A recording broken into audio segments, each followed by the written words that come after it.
దైవ మర్మములు.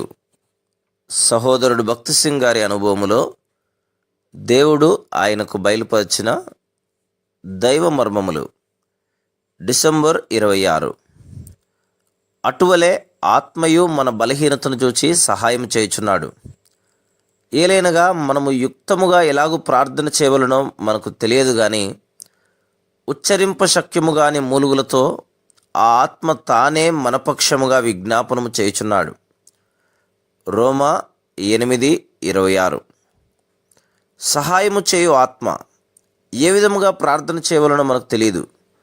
పరిశుద్ధాత్మకు మనం లోబడినప్పుడు మనం ఎట్లు ప్రార్థించవలనో పరిశుద్ధాత్మయే నేర్పించును. ఆయనను బట్టి మనకు కలిగిన ధైర్యం ఏదనగా, ఆయన చిత్తానుసారముగా మనం ఏది అడిగినను ఆయన మన మనవి ఆలకించునన్నదియే. 1 యోహాను 5:14.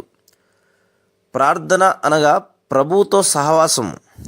ఉదయము, మధ్యాహ్నము, సాయంకాలము మరి ఏ సమయంలోనైనాను ప్రార్థించుట ద్వారా ఎంతో బలం పొందుచున్నాము. ఆత్మ ద్వారా అనేక విషయములు జ్ఞాపకం చేయబడును.